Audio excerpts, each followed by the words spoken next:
Evening guys, and welcome back to the Time Bomb channel, of course with myself, Bombardier. If you are new to the channel and I can be a pain in the ass and ask you to hit the subscribe button, that would be much appreciated, as the channel does seem to be growing quite a lot recently, which is fantastic. So today's watch we have from HEIMDALLR, and this is the Sea Shepherd. And I'm sure that most of you will have heard of the brand and will automatically recognise the design concept.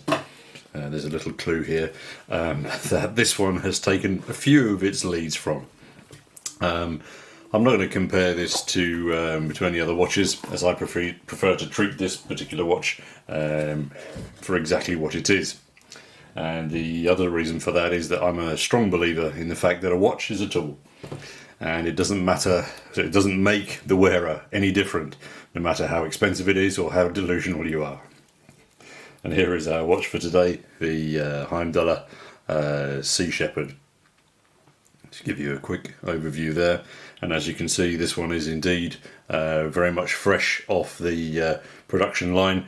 So just while I'm denuding it, I'm going to add up some images here of the range of these that HEIMDALLR offer. So you can see we've got multiple different colorways there, so plenty to choose from if you need your needs satisfying. All right, so let's just make sure that we're not getting too much. There's a lot of reflection off this steel. It's a very confident color. So in all of its glory, there we have our watch for today.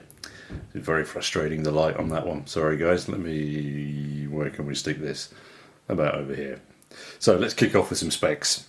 So it is 47 mils across on the shroud, and it is then the same 47 mils lug to lug, which does create, as you can well imagine, sort of like this quite a pot shape that then sits on your wrist. Notice then though that I mentioned that it is 47 at the base of the bezel, and it rises up to 40 mils actually across the narrowest point there on the bezel. I've seen some people that actually take these shrouds off, so that would transform the watch radically, if that width was an issue for you. On this particular strap, another thing to bear in mind, that this one does actually weigh 140 grams, and that's on the rubber strap. So if you're going to throw this on a steel strap, this thing is going to be a tank. It's then 14.5 mils in depth. It has 200 meters worth of claimed watery goodness. You've then got 20 mil lugs, so you've got plenty of strap options there. But just if I can focus here, you can see that those lugs really don't protrude a great deal. So that will influence the fit. I think it's just going to sit, as I say, like a little pot on your wrist. These lugs are then drilled, great for strap changing ease. This is the strap that it came on, and I think it feels pretty okay. It's quite thick and sturdy, so you're certainly not going to be breaking it or tearing it in that sense. It does come with a little bit of a signature just there on the buckle. I chose the rubber ducky version of this one because it was cheaper than the stainless steel, but not that much. I think it was only about $10–15 more for the steel. But I wasn't completely sure that the steel version would be the one that I would wear it on with this watch.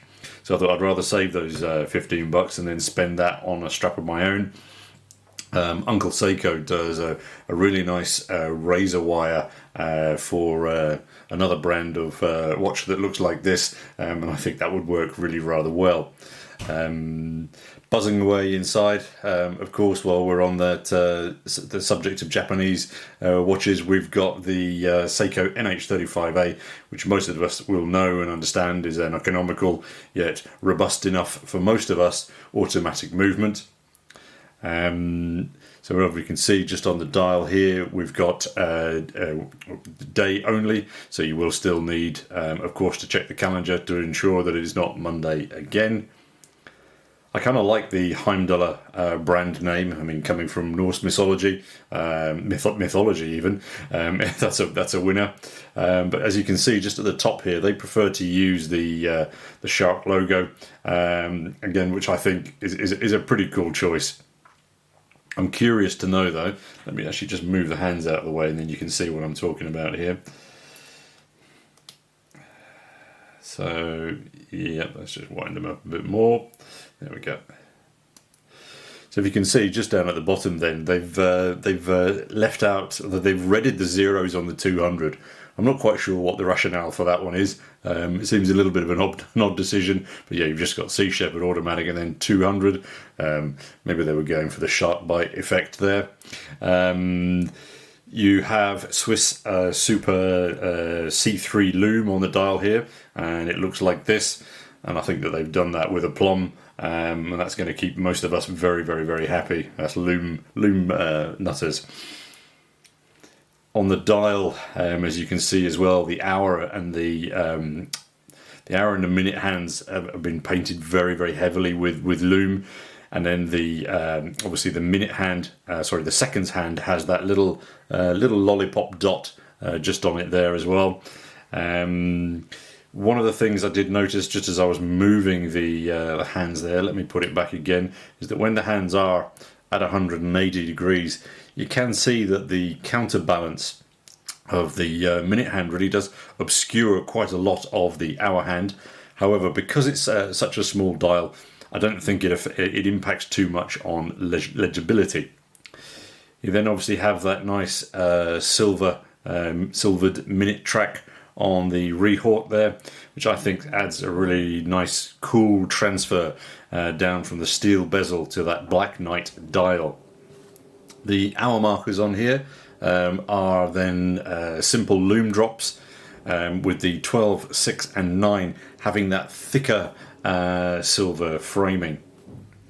If we move on to the case body, so it's brushed, and just looking at it here as I've taken it out of the plastic, I can't see any blemishes. There's a little one there, that's just dust. It might need a bit of a polish. One second. Might be some of the stickiness of the the cling film it was wrapped up in. But yeah, I mean, there's enough of the there's not too much grain showing there, and it feels very, very, very smooth. It almost feels like as if it's only partly brushed, because it is still quite shiny for having been brushed. Flip it over onto the back. You can see we've got a pretty basic case back here. You've got your lasered standard detail with your Tiburon there taking center stage. We've got an unside crown here under this little blue sticker, and I kind of think it would have been cool if they'd thrown on a shark's dorsal fin there. The action here, it's a little, let me just turn it around there. It's a little loose, I have to say, but then it's not too grainy or gritty, and there's a very solid pop as it comes out. And then when you're out here again, that action, yeah, it seems to work okay. I don't think I'm going to have any issues with that. Let me just pop that back in there. Yeah, it screws in quite nice and tightly. I mean, because of the shape of the shroud, it's not the most accessible, but again, I think it's fit for purpose. We do have sapphire crystal up top, and there is a blue tint, as I'm sure you're picking up from the AR coating under that sapphire. And that was one of my worries when purchasing this watch, because I had the Steel Dive Turtle, I think it was back last year sometime, and the crystal on it was so blued out, I think it made Muddy Waters turn in his grave, and it really put me off the watch a lot. I think on here, as we can see, we're not getting too much reflection, there is a definite tint of that blue, but first impressions are that it is much more livable and less domineering than it was on the Steel Dive. As you can see as well, there's actually a really very pleasing dome to that sapphire as well. So you get a nice little bit of distortion as well. But you also see you get a ridiculous amount of reflection. Up onto the bezel then, you do have a slightly let me try and spit this one out. A slightly protruding loom nipple pip, and I've seen so many watches with these little nipple pips knocked off from a thump. I have to see how this one holds up. The bezel action sounds like this. Very, very clean, and absolutely no back plate. Let me just line him back up again just to see, because this is the first time I've spin that bezel. Lines up absolutely perfectly. Yeah, I mean, really spot on. Another concern I did have when looking at the website when thinking about the purchase of these was actually the corners here on the shroud, because to me they did look a little bit sharp, unlike say on the San Martin version, where you can see visibly from this photo that those corners are far smoother. Now here, I mean, they're not necessarily sharp. I think touching them now, I'm not actually that concerned, but the reason why I'm mentioning it is because you've got very little real estate there to actually get grip on that bezel. So you just sort of like, you know, inch it around like this. It's not something where you can get your whole finger ends over. So if you are a bezel twitcher, that is something definitely to bear in mind. As I say, not a massive amount of space on the sides there to grab hold of that bezel. As I mentioned before on the shroud, looking at it now, I can see, so you've got brushing on the side, but just sort of on the edge here, just around where the bezel opening is, it's also then polished. So again, it's another area that's picking up quite a lot of light refraction. Okay, I think that's probably everything to say on this first unboxing. I have to say that I'm pretty impressed with this piece. The quality from this initial oversight appears to me to be very solid. I haven't really detected any flaws, so there's a little bit of discoloration here, not discoloration, but you can see that the metal is not completely smooth, but I might sort of give that a good polishing to see what I can get out of it. I think I would like to get this on wrist for a few months and bash it around a little bit to see how it stands up. But I have to say that visually, right now, it is ticking a lot of boxes in a very positive way. And added to that, it is Saddam approved. So move aside all naysayers. Alright guys, that's probably a wrap for today. It would be good to hear about your experience with the brand.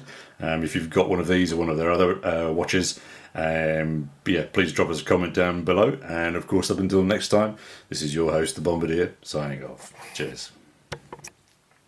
Actually, no.